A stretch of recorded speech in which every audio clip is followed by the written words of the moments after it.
This is problem 20-5 in your text. There's a figure on page 659 that will show you what this looks like, and we've designed a welded connection for this as well.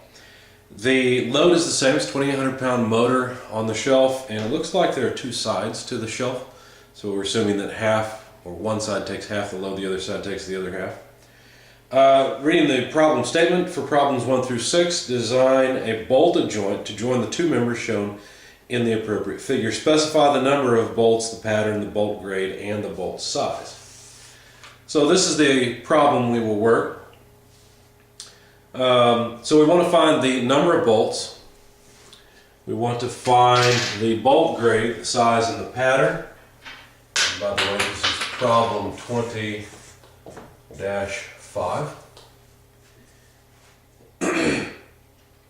We'll begin with step 1. Now your author has a step-by-step procedure for designing bolts that are loaded in shear, which is the case we have here. It begins on page 648 and is in the context of example problem 20-1. So I will follow the steps one by one, but let me sketch the system we have to work with. Here's the shelf that has to support the load. The load's out here at P equal 1,400 pounds force. The shelf height overall is 8 inches, and it's to be attached to a rigid structure.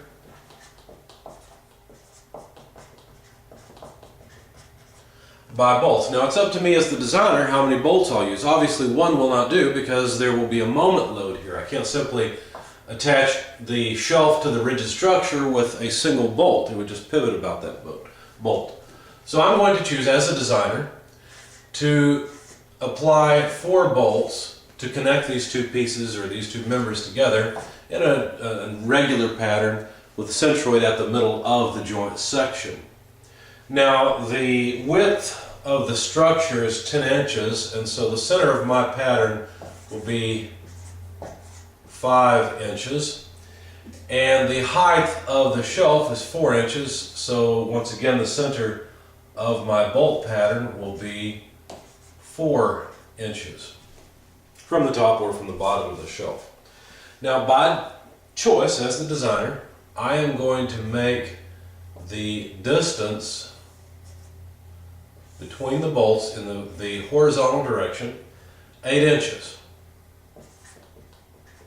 And I'm going to make the distance in the vertical direction 6 inches. So that sets each bolt off from the side by 1 inch. Hopefully that's enough. Now remember, a bolt has a head on it. That head's going to take up some space, and depending on what size of bolt I choose, the head size will vary. And so one of the final steps that should be performed is to look up the standard head size, look up the width across the flats, and figure out whether or not there'd be enough room to get a tool in on it and tighten the bolt down. But I'll leave that step for you. You need Machinery's Handbook in order to do that, or a table that shows you standard bolt dimensions. Now, because of my design, the radial distance from the centroid to each bolt is 5 inches. How do I know? Well, 8 cut in half is 4, 6 cut in half is 3. So basically I have a 3, 4, 5 triangle here. And I'll highlight that triangle in another color so that you can see it.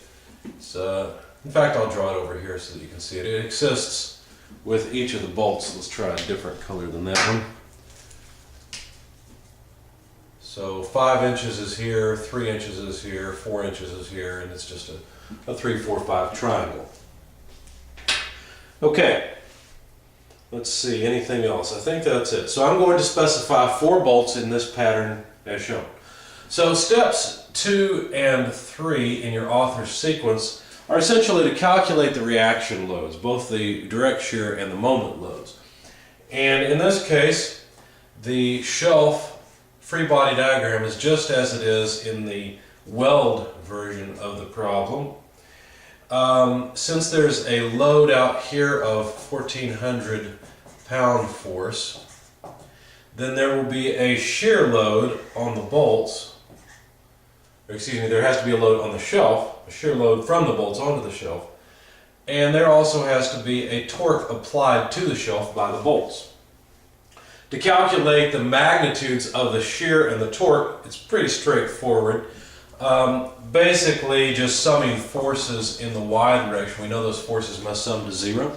And since they sum to 0, then that tells us that the shear load is simply equal to P, and it's 400 or 1400 pounds force. And the moment load, if I were to calculate the moments about the centroid C, the moment load should come to 0 because this torque should offset the force P. Therefore, calculating it out, this is just a statics problem.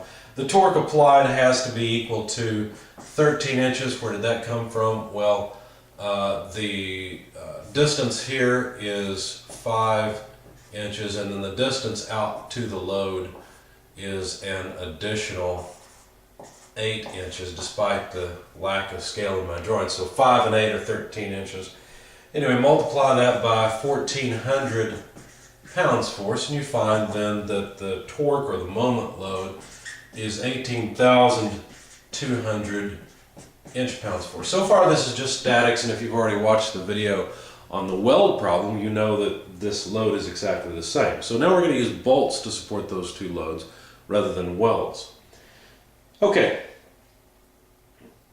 Now, your author suggests that in step 3, we should compute the shear load. Let's see, let me make sure that's right. No, he doesn't suggest that. But the first thing I'm going to do is calculate the shear load per bolt. This is a very simple step. The shear load in the y direction per bolt, since I have 4 bolts supporting this, this shelf, the 1400 pound shear load will simply be divided among them, and I'll assume it's divided equally. So that's 350 pounds force of shear per bolt. The more difficult problem is to answer the question of how much load is applied, how much shear load is applied due to the moment. So the moment that the bolts have to apply, I mean that these bolts will be loaded differently since they have to apply a twist to the shelf in order to prevent the shelf from rotating clockwise. The bolts have to apply a counterclockwise moment. So calculating the magnitude of the moment load, or the shear load due to the moment on each bolt, is the goal essentially of steps 4 through 6. So let's continue with step 4, where your author says that you must calculate the distance from the centroid to each bolt. Well, we only have one distance, and that is 5 inches. So the radial distance to each of the ith bolts is 5 inches. And while I'm thinking about it, I may as well go ahead and number the bolts. This is bolt 1, bolt 2, bolt 3, and bolt 4 over here. So each of the bolts is 5 inches from the centroid. And in step 5, your author tells you to calculate the sum of the r squareds for each of the ith, for all of the bolts. So since they all have the same radial distance, if I just take the square of the distances to each of the bolts and sum them, that's going to simply be 4 times 5 inches squared, because each bolt is 5 inches from the centroid, and I've got 4 of them, which comes out to a total of simply 5s are 25 times 4 is 100 square inches. So there's our sum of our squareds for step 5. In step 6, the goal is to compute the magnitude of the shear load applied to each bolt due to the torque, or the moment. And so calculating that, your author has an equation, as I said, in the context of example 20-1, where he gives you this equation. It's moment r sub I divided by the sum of the r squareds. And he doesn't use a subscript I in the sum, but I've added that. Essentially then, to calculate this, it's 18,200 inch-pound force multiplied by r sub I, which is just 5 inches, divided by the sum of ri squareds, which we already found from step 5, is 100 square inches. So you notice that inches squared in the numerator cancel with inches squared in the denominator, and we're just left with pounds force. So the magnitude of that force is 910 pounds. Now what does that mean? Well, at this point a sketch is helpful before we really dive into step 7. A sketch is helpful to understand what we're saying here. So here's our joint area, and we've applied 4 bolts to the joint area with a centroid in the middle of the pattern. And essentially what we're saying is that the shear load, this 350 pounds, is applied equally to each bolt and looks something like this.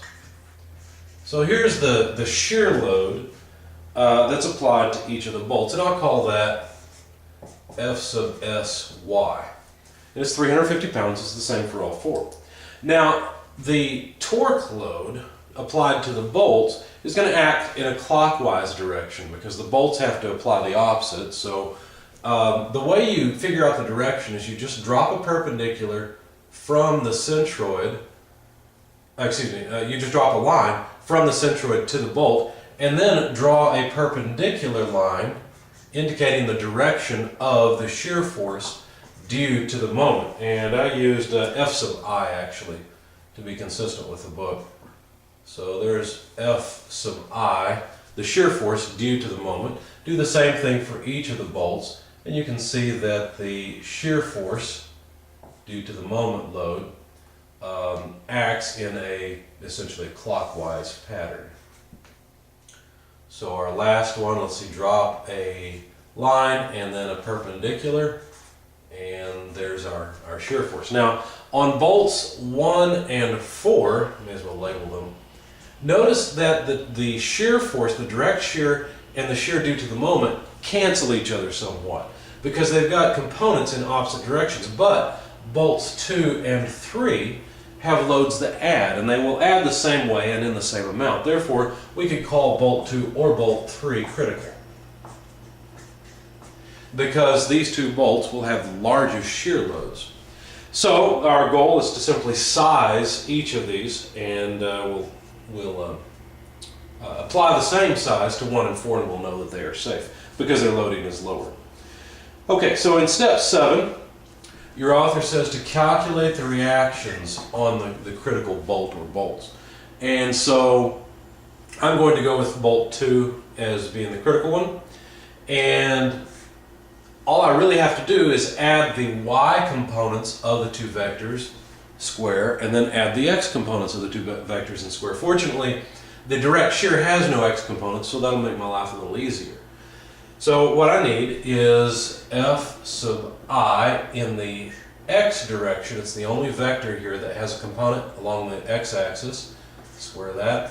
And add to it the sum of the y components from these. So that would be, we call it F sub SY plus F sub IY, quantity squared, and then take it to the half power. So just doing the vector sum, or computing the vector sum of these 2 vectors. So you have to add them component-wise first, then vector sum.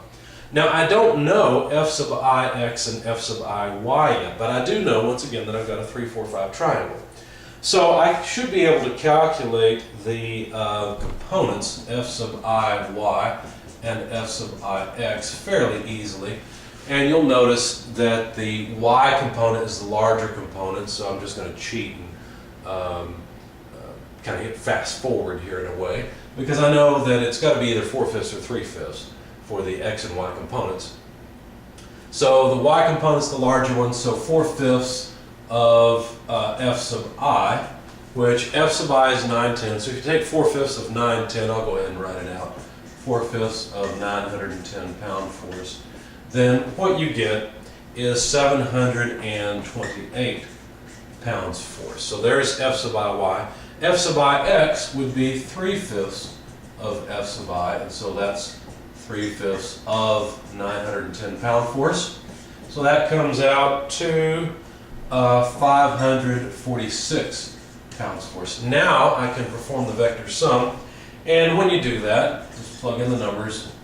F sub IX, well, let's see, that's 546 squared. Notice I'm going to drop the units because they're all just pounds force, so the result comes out in pounds force. Plus F sub SY, which F sub SY is 350 pounds force, plus the y component from the moment, which is 728 pounds force squared, and then to the half power. This comes out to 1208.4 or so pounds force. Hopefully you can see that on the video. Okay, so 1208 pounds force is essentially the load being applied to bolt 2 and bolt 3, those two being the critical bolts. So now I can continue the design process and select the bolt material. We're done with this because we've got the shear loading, or the total shear loading, on the critical bolts, so we don't need that anymore. Let me erase that a bit better because the marker's not cleaned off here very well. I don't know that that's any better. Hopefully that doesn't mess you up on the video. Okay, so the next step, that was step 7. Step 8, let's see. Specify the bolt material and size. So let's do that. Now, if you go to page 648, table 20-1 lists the allowable shear stress and allowable tensile stress. Now these particular bolts will be loaded in shear because we're essentially trying to shear the bolt in half. Now remember that when you design a joint like this, it's important that the bolt not be loaded in shear in the threaded area, but in the shoulder area. Okay, so you typically do not use full thread length bolts for a shear application. Use that for a tensile application. So just be careful about this because we're assuming that this bolt is loaded in shear along the shoulder, not along the threads. There's a lot more stress concentration and less shear area in the threaded area. Okay, so we have to make a choice. Astm grade, we've got 3 or 4 different grades here. 2 of the grades have the exact same strength. And as I said, we're interested in the allowable shear stress column because that's the way these bolts are loaded. So I'm going to select A490 for the material. And this is not necessarily the best choice. Let me explain why. A490 is the strongest material in this chart. What if someone, whoever's installing this for us, decides to use a different material, something that's weaker? Well, then we've got a problem, right? Because the joint, in theory, should fail. And so this is a less conservative design. But there may be a very good reason for using it, because if we use a stronger material, then we should be able to get away with a smaller bolt. And for some applications that may be important. So I'm assuming that's important for whatever reason. And I'm going to use a high strength bolt, or high strength material for the bolt, so that I can minimize the bolt size. So A490 lets us know that the allowable stress is 22,000 psi. So there's the strength of the bolt material that we're using. Now, to calculate the shear area required, all I need to do is divide the load, R2, by the allowable shear stress. So the total load was 1208.4 pounds force divided by 22,000 psi, which is pounds force per square inch. So the unit should come out in square inches. It does, and is 0.055 or so square inches. I rounded up. Now I'm purposely rounding up every time in my calculations because I want to calculate a size that is safe. So I'm always rounding up to overestimate the loading or the area that's present, the area required of the loading present. And so since I'm loading the bolt in the shoulder area, I can calculate the diameter and relate it to the shear area based on the area of a circle, because I'm not going to use A sub t, which is listed in your book. I can't remember the page right now, but I don't want to use the threaded shear area. That doesn't make sense because I wouldn't want these bolts to be loaded in the threaded area. Okay, so the diameter then required would be the square root of 4 over pi multiplied by the shear area that I have calculated. So that's the square root of 4 over pi times 0.055 square inches. And if you run the numbers in your calculator, this comes out to 0.27 or so inches as the required diameter. Obviously, a 0.27 inch diameter bolt is not standard. If you're not familiar with the bolts that are standard, you can look in your table, or excuse me, in your book at table, the table I was looking for earlier. It's actually in the previous chapter. It's in chapter 19. And so if you're looking at metric bolts, you can look at table 19.5. Since we're working an English units problem, I will look at table 19.4, page number 633. On that page, if I look at the basic diameters that are available, there is no .27 bolt. There is a 1/4 inch or 0.25 inch bolt, and then there's a .3125 or a 5/16 bolt. Now, as I stated, I'm trying to minimize the size of the bolt. So I would choose the .3125 diameter bolt, the 5/16.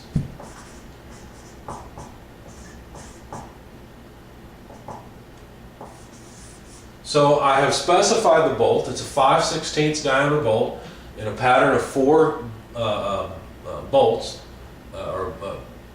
essentially a bolt circle of 4 bolts, and material A490. Now the next step, as I said, should be to verify that the bolts would actually fit, because the head's going to be larger than 5/16 of an inch. Since the head's larger than 5/16 of an inch, will that head interfere? Will you be able to get a tool on it, a socket or a wrench, in order to tighten it? Because obviously it's critical that these things be tightened down. Now please understand that when you tighten it, you may or may not have a very high torque specification, because the bolt is not being loaded in tension, the bolt is being loaded in shear. And since the bolt is not being loaded in tension, you don't need a whole lot of load in the bolt axially, because essentially it's being loaded in shear. It's like you're trying to, it's kind of like you have a big pair of scissors and you're trying to shear the bolt. So that's it.